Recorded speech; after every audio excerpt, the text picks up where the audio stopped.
د سریلانکا خلاف د سیالیو وروسته افغانستان د آیرلینډ کوربتوب کوي. دغه سیالیو له جملې یوازینۍ ټیسټ لوبه راتلونکي چهارشنبه د فبرورۍ په 28 نیټه پیلیږي. د آیرلینډ سره په راتلونکو سیالیو او د سریلانکا سره په وروستیو لوبډلېو د بحث لپاره د افغانستان د ملي لوبډلې لوبغاړی جاوید احمدي مېلمه دی. په دې غږیږو چې په 50 ورځ نړیوال جام کې د بریا اوج ته د رسیدو وروسته څه وشول چې افغانستان په سریلانکا کې د پرله پسې ماتو سره مخ شو. د لوبډلې جوړښت بدل شو، مقابل لوری پیاوړی شو او که افغانستان بیکاره لوبه وکړله. ښاغلی احمدي ستړی مه شئ او له کوم ځایه راسره وصل یاست؟ السلام علیکم. اول خو بشیر جانه تاسو ته، لیدونکو ته، وطنوالو ته ډېر ډېر سلامونه. په ستاسو په سوال زه پوه نه شوم، اوازم بند راغی، نو که دا سوال دوباره وکړئ. سوال مې دا ومال چې له کوم ځای راسره وصل یاست؟ چیرې یې؟ کابل کې او که نه بهر؟ زه خو په استرالیا کې اوسېږم. دا مهال په استرالیا د سیډني په ښار کې یم. ښه، ډېر ښه. په استرالیا کې د اوسېدو یادونه مو وکړله. څنګه دایمي تللي یاستئ؟ د کرکټ سره خو به مو مخه ښه نه وي کړي. داسې راته ښکاري چې ما کرکټ سره تل خدای پاماني وکړو د افغانستان کرکټ سره، او زه اوس په سیډني کې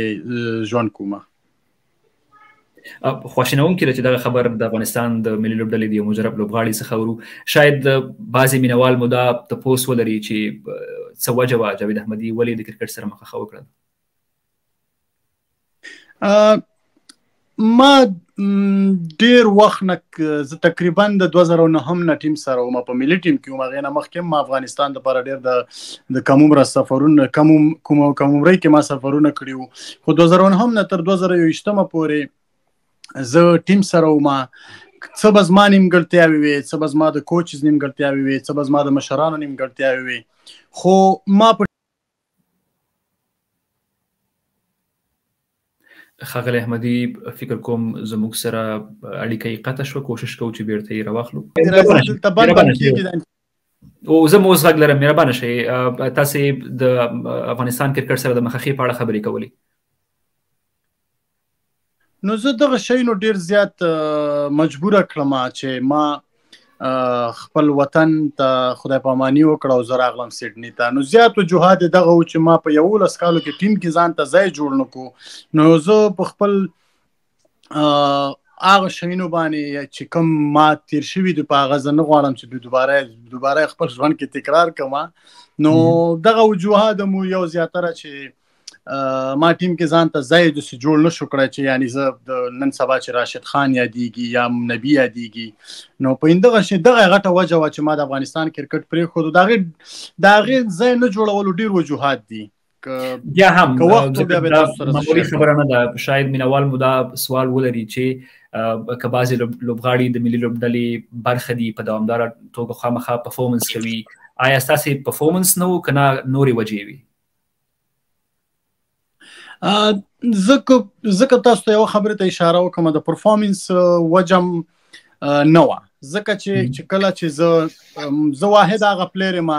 خیر دا به زما مشران وګوري، دا به زما هغه لوبغاړي چې ما سره ملګري دي هغوی به دا ټول ګوري. زه واحد هغه پلیر وم چې ما چې کله هم په د کیمپ په میچونو کې یا د ټرایل میچز چې به موږ ورته ویلې، زیاتره به موږ د ټرایل میچونه کول په کیمپ کې، چې تر څو ما په ټرایل میچز کې رنز نه کول، زه به د 15 د ټیم برخه نه جوړېدم. بیا به هم چې زه کله د ټیم برخه جوړ شوم، ما به رنز وکړل، فارم کې به وم، ما د ټیم برخه به جوړ شوم، خو بیا به ډېر په مشکل سره ما په 11 کې ځای جوړوم. خو زه هغه طرف ته نه ځم، کېدای شي ډېر دوستان رانه خفه هم شي په دې باندې، خو زه به همدغه ووایم چې زه د 11 برخه به نه جوړېدم. بیا به که 15 4 یا 6 میچو سیریز و، نو ما هغه ټول سیریز کې ما یا یو میچ کو یا ما نه کو. بیا به هغه سفر ما پسې ولیکل شو چې جاوید احمدي دې کې هم څه ونه کړل. حالانکه متاسفانه زه په خپلو هغه وطنوالو باندې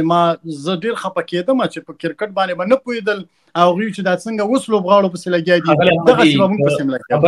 خبره د خفګان وي یا د بعضې اشخاصو د خفګان خبره وي، همدا اوس نو شاید د کرکټ بعضې مینوال خفه وي چې جاوید احمدي نور د افغانستان کرکټ کې نشته دی. هغوی به غواړي چې په دغه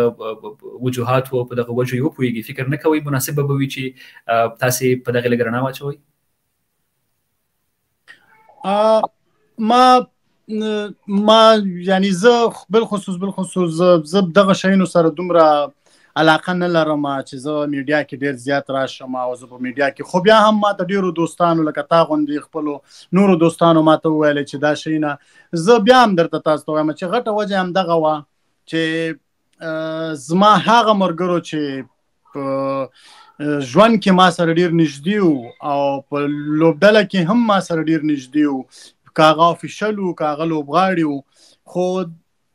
ما چې په کله به د دوی نه دا خبرې اورېدلې نو زه به داسې ډېر زیات خفه کېدم په دې شیانو باندې ما ویلې چې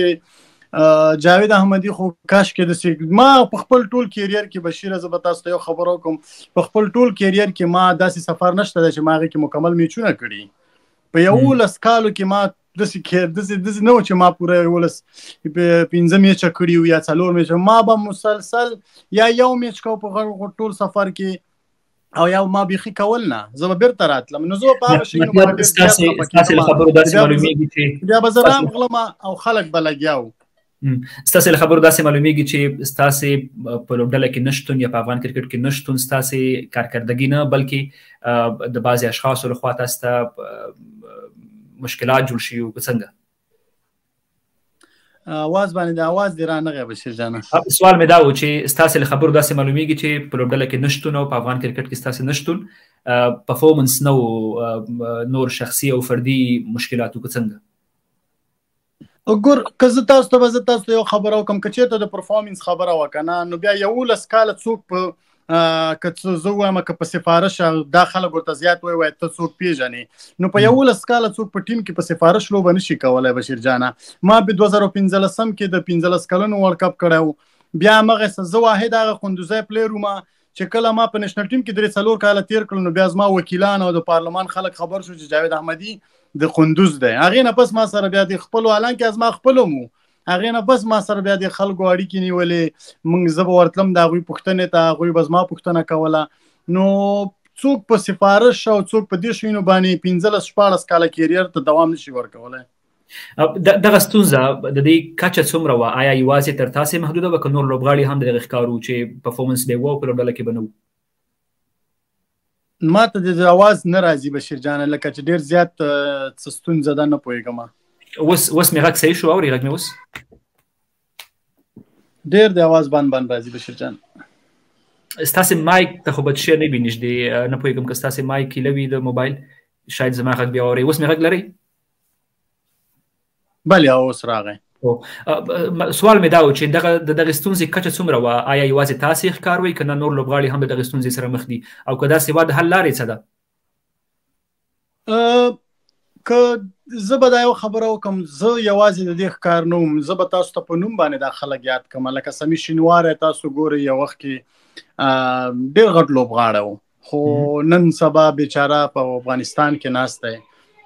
همدغه رنګې افسر زازی به زه درته وښیم دا هغه لوبغاړي دي چې دا ګوره خلک وایي چې دا لوبغاړي ډېر زیات کمزوري دي خو یو کس چې د افغانستان نمایندګي کوي په دومره 1,80,000 کسانو کې هغوی ټیلنټ شو کېږي په ولایتي کې په ډومسټیک کې او 19 کې هغه بیا راځي دې سټیج ته نېشنل سټیج ته راځي او په ډیرو نور وجوهاتو باندې هغه بیا همدغسې کېږي نو د هغوی به زه یم څه لارې نه وي ورسره شاید که هغوی سره هم لارې وي ځکه چې په افغانستان کې ما وکتل چې نور ځکه موږ خو مزدوري نشوه کولی موږ روزمره مزدوري نشوه کولی چې زه اوس تلی وم یا مې د دوکان جوړ کړی و یا مې کوم بل شی جوړ کړی و ما خپل کیریر ته نور په کرکټ کې دوام په افغانستان کې نشو ورکولی زه د نورو خلکو غوندې نه وم چې ډېر وجوهات یو هغې طرف ته به نه ځو کېدای شي ډېر ملګري مانه په دې خفه شي ستاسو له هر سوال نور سوالونه را پیدا کیږي خو زه خالي دومره وایم چې تاسو د بعضو لوبغاړو نومونه یادل یو شمېر په لوبډله کې مسلسل لوبیږي خو دومره کارکردګي نه لري که د خوښه وي هم د دې بحث ادامې لپاره به یو بله خپرونه په لاره واچو زموږ د نننۍ خپرونې یوازینۍ او د تمرکز موضوع د افغانستان د آیرلینډ سره سیالي او د سریلانکا سیالي وي نو تاسو د استرالیا کې د اوسېدو او د استوګنې یادونه وکړله ما ځکه ستاسو د شخصي او لوبیز ژوند په اړه بعضې پوښتنې وکړلې که د خوښه وي را به شو د خپرونې موضوع ته د افغانستان او د سریلانکا وروستۍ لوبې مو کتلې وي یوازینۍ ټیسټ لوبه وه 500 ورځې لوبې وي 300 ورځې لوبې وي په ټوله کې لوبډله د دغه لوبې ځلېدا یې څنګه ارزوئ لاسته راوړنې څنګه ارزوئ لوبې خو موږ تاسو ټولو وکتلې، خو زما نظر دغه و چې سریلانکا چې وه زموږ یو لوبغاړي ته ډېر زیات پلان کړی و، هر یو لوبغاړي ته خپل پلان درلودو او همدغه رنګ و چې اول خو به زه دا هم وایم چې موږ ته د راشد او د مجیب ډېر زیات کمایم احساس شو. بل به زه راشم د هغه هر یو لوبغاړي ته هغوی بېلابېل پلان داسې کړی و چې ما د هغوی زیاتره میچ وکتل، هغوی ته به اسانۍ سره رنز نه ورکول، هغوی ته به هغه ځایونو کې بالینګ کوو چې د هغوی به زیاتره سټرګلینګ کوو. همدغه رنګې ما چې خپل ټیم کې وکتل چې منګه دومره تیاری سره نه راغلی، منټلی منګه په دې تیاری سره نه راغلی چې زمونږ یو څو پلیرانو باندې به ډیپینډ و، که هغوی به وکړل کو به نه کړل نو زیاتره به زمونږ کانفیډنس ډېر لو ښکارېدو. بیا نو زه چې دغه هغه وجې وي چې سریلانکا ډېر پریپریشن کړی و، منټلی ډېر زیات کړی و، هر یو لوبغاړي ته هماغه ترتیب باندې پلان کړی و. همدې سریلانکا ته په تیر نړیوال جام کې افغانستان په ټوله کې ښه وځلېد، همدې سریلانکا ته د اووه ویکټو په توفیر فکر کوم ماته ورکړله، خو دا وار په 15 ورځو کې داسې څرګندېدله چې افغانستان هېڅ هغه لوبډله نه وي. که سریلانکا تیاری نه و خو افغان لوبډلې ته هم د تیاري موقع وه. څه فکر کوئ له نړیوال جام وروسته تر دې دمه پورې یا تر دې سیالیو پورې څه وشول چې افغانستان داسې بېکارې لوبې وکړلې؟ زه دې خبرې ته اشاره نه کوم چې د افغانستان ټیم به پلانینګ نه و کړی، د هغوی پلیرانو ته پلانینګ به یې کړی و، خو زه وایم چې زیاتره کیدای شي لوبغاړو د هغه پلانینګ مطابق کار نه و کړی یا داسې څه ښکارېدل، ځکه چې لوبغاړو به ډېر زیات محنت کوو خو هغه شی به لکه د ګټ او بیلات خو په هر یو میچ کې ګټ او بیلات وي، خو چې کوم شی چې دوی مخکې به موږ کوو، لکه زه په ټیم سره ډېر زیات پاتې شوی یم، موږ آیرلینډ په ایشیا کپ کې چې والې وه موږ باقاعده تر دې حده پورې د هغوی پلانینګ موږ د هغوی یو پلیر ته داسې پلانینګ کړی و چې باقاعده به یو پلیر یو بالر یو بیټسمین به بیل کوچ غوښتو، کپتان به غوښتو، سره به ناستو، نو موږ ته حتی چې د فټنس په لحاظ باندې به موږ بار به زموږ د اوبو سیستم چک کوو، زموږ فیزیو. زه تر دې حده پورې دا خبرې کوم، خو زه ځکه دا خبرې نه اوږدوم چې موږ سره وخت هم ډېر زیات کم دی، نو ځکه د سریلانکا خلاف په توپوهنه کې تاسې به کتلي وي یوه هغه برخه وه چې بیخي عمده ستونزه افغان لوبډلې پکې درله. ټیسټ لوبه موږ د 10 ویکټو په توپیر وبایلله، همدغسې یو ورځنیو کې بیا یوه د 7 ویکټو په توپیر، بله د 42 منډو په توپیر، همدغسې بله د افغان لوبډلې د توپوهنې ستونزه څومره جدي ده او څه باید وشي چې دغه ستونزه حل شي؟ ځکه له کلونو راهیسې په یوه نیمه لوبه کې مسؤلیت لوبغاړي واخلي خو بیا هغه تسلسل د لوبغاړو نشته د منډو جوړولو. ما بار دا خبرې کړې دي، بار ما پر رسنیو کې هم دغه یوه خبرې ته ډېره اشاره کړې چې زموږ کرکټ ډېر زیات کم دی بشیر، ډومېسټک کرکټ. که زه سوچ وکړم چې زه خو دا ریسنټلی د فرست کلاس میچونو نه یم خبر، خو زه چې کله هلته وم ما به چې کله ډومېسټک کوو نو موږ به د ټول کال کې 4 فرست کلاس میچونه کول، 4 کالو کې به 8 انینګز راتلل، په یو ټیم کې به 15 لوبغاړي و، هغې کې به هم 11 نفرو ته چانس میلاوېدو، کم 4 به چې ورسره و هغه به ورسره ایله ګرځېدل. په ټول کال کې ته څه 4 فرست کلاس میچونه لري یا 15 لیسټې میچونه لري، نو دا هغه ستونزې دي چې دا ډېرې وړې خلکو ته ښکاري، خو دا ډېر زیات افیکټ کوي په ټاپ ټیمونو باندې. که ته چېرته زه که دلته د استرالیا سره دا 2 کاله زه دلته فرست ګریډ کې لوبه کوم، زه که دلته راشم اول د دې باندې یو وړوکی مختصر نظر درته واچوم، زه دلته یو کلب سره یم چې هغوی 15 ټیمه لري، د اول نه واله تر 5م ګریډه پورې، بیا همدغسې هغوی د شایرز 15 ټیمه لري، اول نه واله 5م ګریډه پورې، دا یې 16 ټیمه، هر یو ټیم کې 11 لوبغاړي دي چې کوم کس وایي زه کرکټر یم هغه ته وایي راځه وایي دلته د ټیم جوین کا، چاته هم ګیله نه ده پرېښي. برعکس دوی خپل فرست کلاس کرکټ دومره سخت کړی دی، اول خو یو پلیر چې 50 پلس ایوریج سره رنز ونه کړي د هغه پاڼه هم څوک نه اړوي چې دا به لوبغاړی یا که نه. او بل غټه ستونزه دغه ده که زمونږ هلته څوک یو سیزن کې رنز وکړي هغه موږ ډایرکټ راولو پاسې کښېنوو، موږ دا د نیشنل ټیم داسې ځوان دی، فیسبوک کې ورته بیل ډېره زیاته پروپیګنډې کېږي، فیسبوک کې ورته ډېره غټې لوبي کېږي چې ولا دا هغه لوبغاړي دي چې دا به داسې شي، دا به داسې شي. دلته چې شی کېږي، دلته چې 50 پلس ایوریج ونه لري، تا بیا هغې نه پس که ته دا چیف کې دا دغه چیف کې بیا ستا فټنس ګوري چې ستا فټنس هم صحیح، بیا تا ته د سیکنډ 11 میچ درکوي، سیکنډ 11 میچ کې به هم ته پرفارمنس کوي، بیا به ته فرست کلاس کوي. نو دا هغه پروفیشنل خبرې دي چې په دې باندې زیاتره د کرکټرانو د سر خلاصيږي. نو که ته چېرته د دې ځای فرست کلاس کوي نو ته به د هغې نه مخکې که چېرته 15 کالو کې فرست کلاس میچ کوي د اسټرالیا کې نو هغې نه مخکې به تا 15-16 زره انینزه کړي دلته په ډومېسټک کرکټ کې. نو ته ماته ووایه چې کم یو زموږ لوبغاړي زر انینزه په افغانستان کې کړي دي چې هغه موږ انټرنیشنل کرکټ ته راوستی خو ټول یا 50 انینزه دي یا 100 انینزه دي که زیاتره کې یو 100 انینزه به یا موږ بیا نېشنل ټیم ته راوستی.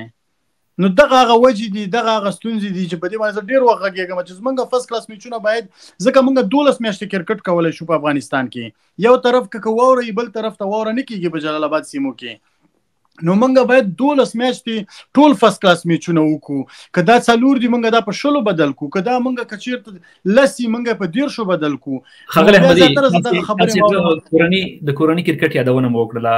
که چیرې کورنی کرکټ پیاوړی هم شي ستاسې د خبرو په تایید که چیرې اوس کمزوری وي زیاتره لوبغاړي د ملي لوبډلې په کورني کرکټ کې نه لوبېږي. فکر نه کوئ دغه ستونزه بیا هم وي اصلي که چیرې کورنی کرکټ پیاوړی وي او یا دغه دوام یې د کال په اوږدو کې وي 12 میاشتې وي خو که بیا هم لوبغاړي نه لوبېږي ستونزه به هماغه ستونزه وي که څنګه؟ ګورئ زه تاسو ته یو لنډه خبره وکړم. موږ د افغان لوبغاړي چې هغه لوبغاړي دي چې دوی ته د مالي ضرورت هم ده چې دا مالي هم باید د دوی مالي فاینانشل هم دوی ښه شي خو بیرته زه راځم که چېرته ته یو لوبغاړي ته اټلیست که ته 10 فرست کلاس میچونه په کال کې ورکړي یو 10 لیسټې ورکړي او ټول کال دی کرکټ کوي که نه نو دی خو ټول عمر په لیګونو کې نه وي که نه دی خو به یا 10 ورځې یا 10 ورځې یا 10 ورځې په لیګونو کې دی بیرته راځي ستا ډومېسټک کرکټ ته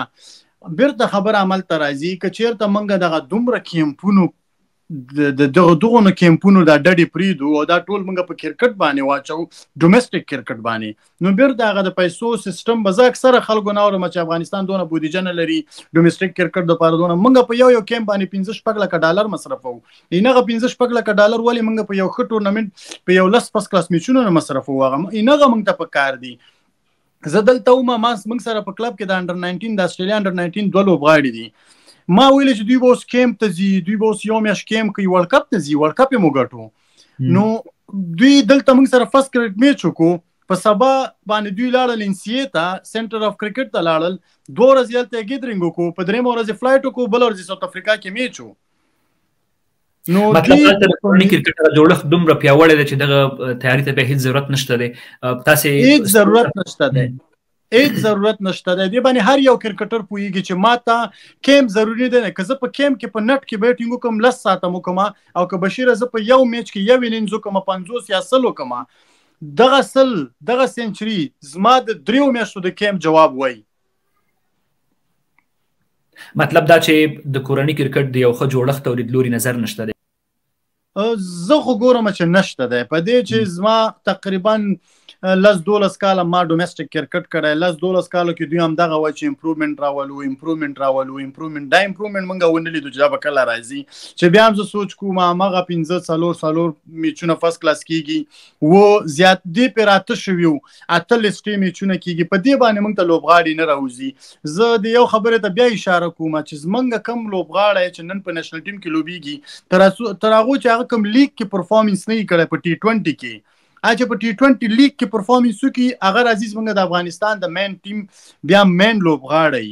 تا ډومېسټک نه چې کوم پلیر هم راوستی دی هغه ستا مین لوبغاړی نه دی ولې دا خبره دې ته اشاره کوي چې زما ډومېسټک دومره پیاوړی نه دی او دا خبره دې یاد د دې مرکې د لارې تر څو چې ستا ډومېسټک پیاوړی نه شي ستا ډومېسټک کې یو لوبغاړی زر انینزه ونه کړي ته لوبغاړي نشي پیدا کولی دوامداره یو ورځ به پرفارمنس کوي 10 ورځې به یې نه کوي 10 ورځې به یې کوي 100 ورځې به یې نه کوي. مطلب دا چې د ملي لوبډلې لپاره معیار لیګونه دي نه کورنی کرکټ. راځم ستاسې یو مخکینۍ خبرې ته د راشد او د مجیب یادونه مو وکړله یوه لوبډله چې د نړیوالې شورا بشپړ غړیتوب لري فکر کوئ باید په فردي لوبغاړو دومره ملا وتړي لکه افغانستان چې اوس په وروستیو کې د راشد او د نبي تشه احساسوله افغانستان نور هم پیاوړي ورو توپ اچوونکي لري ولې دغه خلیګاره ډکه نه شوله؟ خو زه بیا هم دغې خبرې ته راځم بشیر جانه زه درته دا وایم چې زه راشد خالیګا ولې نشم ډکولی ځکه زما کیس چې دی ما سره په بینچ باندې ناست دی میچونه نه کوي زما که بل لوبغاړی بل سپینر دی که شرف الدین دی هغه په بینچ ناست دی میچونه نه کوي که چېرته د دغه بینچ په ځای باندې دی لاړ شي دلته راشد لوبه کوي او کیس ماته په ډومېسټک کې لګیای 50 شپېته اوره کوي نو آیا ته نه وایې چې کیس په سبا د راشد خالیګاه پوره کړي یا شرف الدین به د محمد نبي خالیګاه پوره کړي خو چې بیا موږ راولو موږ په نېشنل ټیم کې پلیر جوړو ما په نېشنل ټیم کې 10 کاله تیر کړي دي زه د نېشنل ټیم د هر څه نه خبر یم کله به چې اصغر افغان د یو پلیر د ډومېسټک نه راغی اصغر افغان ته به ډېرې ستونزې جوړې کړې وي که نبي به کپتان و هغه ته به ستونزې جوړې کړې ځکه چې هغه به په نېشنل ټیم کې میچور کېدو 10 رنزه به یې وکړل 10 رنزه به یې وکړل فیسبوک کې به ورته لابیانې شروع وي د هغه د سمت والا به لابیانې کولې دا به یې کولې هغه به دوی ډراپ کوو نه بیا کرکټ بورډ به هغه نه شو ډراپ کولی ولې وایي ډومېسټک کې 1 سنچري کړې ده په ډومېسټک کې به هغه 15 میچه کړي وو د هغه به 80 ورجو چې هله تا ته لوبغاړی معلومیږي چې کله په ډومېسټک کې هغه 80 فرست کلاس وکړي او 80 یې ورجي بیا تا ته لوبغاړی معلومیږي که چېرته زه 10 میچه وکړم او زه 10 کې اتو کې 15 سنچریانې وکړم خو زما ورج 90 ته لاړو خو که زه چېرته 80 میچه کوم او زه کنټینیوسلی هغې کې رنز کوم د دې ماته دا بیا هغه پلیر ته دا اشاره کېږي چې دا پلیر فزیکلی فټ دی منټلی فټ دی دا هر هغه شیونه د پوره کړل راشه اوس یې راوله هغه سره به بیا ستا ستونزه نه وي نو زه بار دغه اشاره کوم په دې باندې خلک ښه پوهېږي په دې باندې د کرکټرانو ښه سر خلاصېږي خو څوک به یې ویلی نه شي لکه موږ به چې یو وخت کې نه شو ویلی ځکه موږ به د چا احترام کوو موږ به د چا دغه کوو خو اوس زه د کرکټ نه لرې شوی یم که په زما په دغه خبرو باندې څوک هم خفه کېږي بیا هم تې زه بخښنه غواړم خو دا د کرکټ د فلاح او د بهبود خبرې دي زه غواړم چې د افغانستان کرکټ کې بیا جاوید احمدي پیدا نه شي په افغانستان کرکټ کې سرفراز پیدا شي د انډیا سرفراز پیدا شي د افغانستان کرکټ کې بابر اعظم پیدا شي زه دا غواړم زه دا نه غواړم چې جاوید احمدي دې په ډومېسټک شپږو میچونو کې ټوپي نېشنل ټیم ته دې راشي چانس نه میلاویږي که میلاو شي هغې نه پس د هغه کیریر زر ختمیږي هغه زړه نه د هغه مطمئنه نه وي خو بیرته بیا چې لاړ شي خلکو خبرو د وجې هغه کرکټ پرېږدي زه دا نه غواړم چې سبا بل جاوید احمدي پیدا شي زه دا غواړم چې افغانستان ته سبا سرفراز پیدا شي افغانستان ته سبا ګیل پیدا شي افغانستان ته سبا بابر اعظم پیدا شي بلا شکه د افغانستان د کرکټ د بهبود لپاره باید په دې اړخونو تفصیلي بحثونه او خبرې وشي او حقایق باید وویل شي ستاسې له خبرو داسې معلومیږي چې تاسې د غوراوي سره دومره راضي ورځئ نه یاست له دغې اساس څومره په دې وروستیو لوبو کې راضي وئ فکر کوئ مستحق لوبغاړي انتخاب شوي وو که نه ښاغلی احمدي غږ مې لرئ بله غږ دې راځي څنګه د دغه سیالیو د سریلانکا خلاف وروستیو سیالیو کې د غوراوي څخه څومره راضي واست فکر کوئ مستحق لوبغاړي انتخاب شوي وو دغه لوبو ته زه په سلیکشن وایز باندې خبرې په دې نه کوم چې ستا افغانستان کې جمله چې څومره هم که ته تاو راتاو شي همدغه یو څو لوبغاړي دي که دا ځکه زه په دې خبره سلیکشن وایز زه په دا خبره نه کوم که ته احمد محمود ټول هر یو راولې اما نتیجه به اخره کې همغه وي ځکه چې زمونږ که چېرته بلډینګ څومره هم ته شاین کوي که بنیاد یې نه جوړ نو هغه به همغسې یو 2 ورځې شاین کوي خو بیرته به هغه خړ کېږي بیا نو زه همغه خبرې ته بیا اشاره کوم سلیکشن وایز زه خبره نه کوم سلیکشن د افغانستان اوورال ډېر ښه سلیکشن کېږي خو زه به صرف یو خبرې ته اشاره وکړم که په دې باندې مینوال خفه کېږي زه بیا هم بښنه غواړم د فیسبوک په لابیانو باندې کله هم تاسو ټیم مه جوړوئ که دا زما خبرې څوک هم اوري مننه احمدي صاحب په سریلانکا خو وغږېدلو افغانستان اوس نورې سیالۍ لري د آیرلینډ کوربتوب کوي ټیسټ لوبه لري یو ورځنۍ لري او د هغې تر څنګ شلې ورځې د دغه ماتو زده کړه څومره مهمه ده دې له څه باید افغانستان لوبډله وکړي چې بیا له دغسې ماتو سره مخ نه شي بشیر جان غږ دې رانغی بیا د انټرنیټ لکه چې ستونزه لري دا سوال که بیا وکړي بلې غږ مې لري اوس احمدي صاحب اوس دې غږ راغی ملکه دا سوال بیا وکړي غږ دې رانغی سوال مې دا و چې د سریلانکا له سفر څه زده کړه پکار ده د آیرلینډ سیالیو لپاره څه باید وشي چې تر څو دغسې پایلو سره بیا لوبډله مخ نه شي اوس زه به دا ووایم چې د سریلانکا سره ټف ګیمونه وشو ښه لوبې مو شوې متاسفانه چې نتیجه یې زموږ په حق کې نه وه خو زه وایم چې د آیرلینډ د هغوی په مطابق د افغانستان کانفیډنس به ډېر جګي ځکه چې سریلانکا چې د یو فل ممبر هم دی او بیا هوم ګراوند یې مو نو اوس آیرلینډ زمونږ هوم ته راغلي دي ځکه د هغوی هوم کنډیشن چې دی هغه موږ ته سختي خو زمونږ بیا هغوی ته ډېر سختي ځکه چې یو هغوی سپینران ته دومره نه لري خو موږ به هم د لاندې سپینران بیا هم زمونږ ډېر زه هم چې د افغانستان کانفیډنس پې های دی خو د افغانستان بیا هم چې په بیټینګ لاین اپ کې ډیر فوکس شي ډیر کار پې وشي چې تر څو چې ته یو ښه ټارګټ سیټ نه کړې نو ستا سپینران او ستا بالران هم څه نشي کولی. ټیسټ کرکټ په ټوله کې د کرکټ هغه پینیکل فارمټ یادېږي. افغانستان په دغه کې دومره ښه نه ځلیږي. تېرې دوه لوبې د بنګلادیش سره یوه د 200 منډو په توپیر وبایلله، د سریلانکا سره د 10 وکټو په توپیر وبایلله. څه کول پکار دي چې افغان لوبډله په ټیسټ فارمټ کې ښې لاسته راوړنې ولري او په ټوله کې دغه نورو فارمټونو د بهبود سبب وګرځي؟ د ټیسټ لوبه چې د دې ته ټیسټ هم ځکه ویل کېږي چې دې کې ستا هر څه نه ټیسټ اخلي، ستا منټل نه ټیسټ اخلي، ستا فټنس نه ټیسټ اخلي، ستا هغه سکل نه ټیسټ اخلي چې ته په سکل په کم ټایم کې استعمالولی شي، رایټ ټایم کې فیصله کولی شي، نه شي کولی. دا ټول تا نه ځکه یو ټیسټ اخلي. نو ځکه دغه ته چې چا ټیسټ ښه لوبه کړي که څوک ټیسټ ښه کولی شي نو هغه T20 او 1 ډے هم ډېر ښه کولی شي. نو زه بیا مغې خبرې ته راځم، دا دومره زر نه ریکور کېږي، دا میچونه غواړي، دا فوکس غواړي، دا ډېر زیات ټریننګ غواړي، دا ډېر زیات میچونه غواړي. خو بیا هم اوس دومره وخت افغانستان سره نشته دی چې اوس په سبا بله ورځ میچ دی. خو زه وایم چې اوس هم افغانستان په ټاپ اډر کې همدغه رنګې میډل اډر کې موږ اوس هم د ملا تیر لرو، رحمت شاه لرو. نو زه وایم چې فوکس دې په یو کس نه کېږي، په دوو دې نه کېږي. لکه څنګه چې مخکې ما ویلې چې زمونږ په سریلانکا کې زیاتره فوکس په 2-3 هلکانو و، نو چې هغوی به کلیک نشو نو زمونږ کانفیډنس به ډېر لو ښکارېدو. همدغه رنګې زه دا وایم چې هر یو خپل پلیر ته دی، هر یو پلیر ته دی جاب ورکړي، هغه ته د خپل جابونه وسپاري، نو انشاءالله نتیجه به یې ډېره ښه. لکه څنګه چې د رحمت شاه زمونږ جاب دی چې هغه به ټول ټیم تر اخره پورې وړي، نو که دغسې رحمت شاه لاړو اخره پورې، دغسې حشمت اخره پورې لاړو، نو زه وایم چې دا ټیسټ به نتیجه به ډېره د سریلانکا نه مختلف وي. آیرلینډ که څه هم له افغانستان یو څه کمزوری ښکاري، خو په تیر سیریز کې کله چې افغانستان آیرلینډ ته راغلی و، آیرلینډ ورځنې 2 ګټلی و. په وروستیو کې په ټیسټ فارمټ کې د انګلینډ، پاکستان او دغسې پیاوړو لوبډلو سره لوبې کړي دي. که پریډکشن کوئ، فکر کوئ د افغانستان خلاف د خپلې لومړۍ بریا چانس لري په ټیسټ لوبو کې؟ تر اوسه کومه لوبه نه ګټلې، فکر کوئ دا ښه موقع ده؟ آیرلینډ نه ده ګټلې